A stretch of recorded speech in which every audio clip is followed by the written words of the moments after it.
उधर पाकिस्तान में आटे के बाद अब दाल की किल्लत ने लोगों की परेशानी को बढ़ा दिया है, जिसकी वजह से लोगों की थाली से रोटी के बाद अब दाल भी गायब हो सकती है।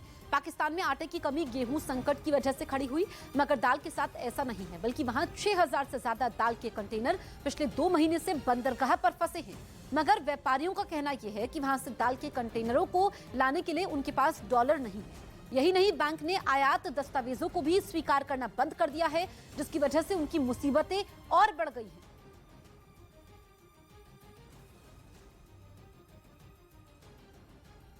उधर मध्य प्रदेश के रतलाम में प्लास्टिक की फैक्ट्री में भीषण आग लग गई। आग में फैक्ट्री में रखा सामान जलकर राख हो गया। आग इतनी भीषण थी कि उसकी लपटें और धुआं कई किलोमीटर दूर से दिखाई दे रहा था। आग कितनी भीषण थी इसका अंदाजा इसी से लगाया जा सकता है कि सूचना मिलते ही दमकल विभाग ने रतलाम जिले के साथ ही आसपास के जिलों से भी आग बुझाने की गाड़ियां मंगवाई। ये प्लास्टिक फैक्ट्री है यहाँ पे, जिसमें कुछ देर पहले किसी अज्ञात कारण से आग लगी है। कुछ लोग शॉर्ट सर्किट बता रहे हैं। जिस फैक्ट्री में आग लगी उसमें प्लास्टिक के दाने और एग्रीकल्चर पाइप बनाने का काम होता है। प्लास्टिक फैक्ट्री में भीषण आग लगी और आपको देख सकते हैं मेरे पीछे ये आग का वो कहर है जो करीब 2 घंटों से यहाँ पे लगातार जारी है। और ये वो भयानक मंजर है जिसे बुझाने के लिए रतलाम के साथ ही आसपास के क्षेत्रों से भी बड़ी संख्या में दमकल की गाड़ियां यहाँ पे बुलाई गई है। हालांकि आग लगने की वजह अभी तक साफ नहीं हो पाई है और प्रशासन आग से हुए नुकसान की आंकलन की कोशिश कर रहा है। उधर सुकेश चंद्रशेखर से जुड़े 200 करोड़ की ठगी के मामले में अभिनेत्री नोरा फतेही ने अपना बयान दर्ज कराया। बताया गया कि इसके लिए उन्होंने खुद दिल्ली पुलिस की अपराध शाखा से संपर्क किया और बयान दर्ज कराने की बात कही थी, जिसके बाद दिल्ली की पटियाला हाउस कोर्ट में मजिस्ट्रेट के सामने नोरा फतेही का बयान दर्ज कराया गया। सुकेश चंद्रशेखर मामले में नोरा से ईडी पहले ही पूछताछ कर चुकी है। उधर अमेरिका के अलाबामा राज्य में उठे बवंडर ने कई जगहों पर जमकर तबाही मचाते हुए 6 लोगों की जान भी ले ली। वहां के मौसम विभाग के मुताबिक एक दिन पहले राज्य में कुल 23 बवंडर दर्ज किए गए थे।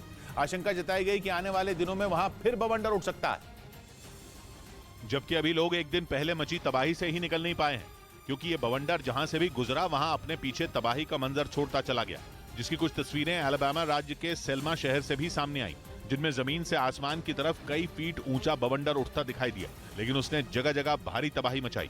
इससे कई इमारतों को बुरी तरह नुकसान हुआ, जबकि कुछ मकानों की छतें उखड़कर जमीन पर आ गिरी। एक तस्वीर में तो वहां का एक इलाका खंडहर में तब्दील नजर आया। ताकतवर बवंडर ने बिजली के खंभों को भी जमीन पर धराशायी कर दिया, जिसके कारण राज्य में 50,000 लोगों को बिना बिजली के गुजारा करना पड़ा।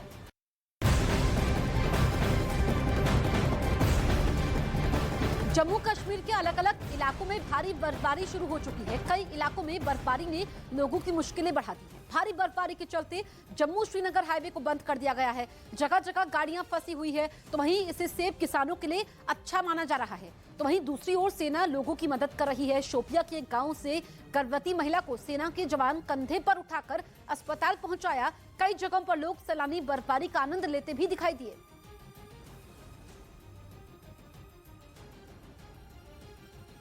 जम्मू कश्मीर में कड़ाके की ठंड जारी है। कश्मीर के कई इलाकों में भारी बर्फबारी से जनजीवन बुरी तरीके से प्रभावित है। तो वहीं सेब के किसानों के लिए ये बर्फबारी काफी मुफीद मानी जा रही है। ये तस्वीरें जम्मू कश्मीर के शोपिया इलाके की हैं, जहां बर्फबारी से किसानों के चेहरे खिल गए हैं। तो वहीं सैलानी भी इसका आनंद ले रहे हैं। सेब के किसानों का कहना है कि बर्फबारी से इस बार की फसल बेहतर होने की उम्मीद है। बहुत अहम चीज़ मानी जा रही है हमारे हॉर्टिकल्चर सेक्टर में। हमारे बागों को यही सैराब कर रही है। वहीं दूसरी ओर सेना बर्फबारी में फंसे लोगों के लिए मददगार साबित हो रही है। सेना के जवानों ने भारी बर्फबारी के बीच शोपिया के एक गांव से गर्भवती महिला को कंधे पर उठाकर अस्पताल पहुंचाया। वहीं श्रीनगर जम्मू राष्ट्रीय राजमार्ग पूरी तरह से बर्फ की सफेद चादर से पट गया है, जिसकी वजह से हाईवे पर आवाजाही को बंद कर दिया गया है। हाईवे पर कई गाड़ियां फंसी हुई हैं और लोगों को काफी मुश्किलों का सामना करना पड़ रहा है। तो वहीं दूसरी तरफ बर्फबारी से सैलानियों के चेहरे खिल गए हैं। कई इलाकों में सैलानी बर्फबारी का आनंद उठाते दिखाई दिए।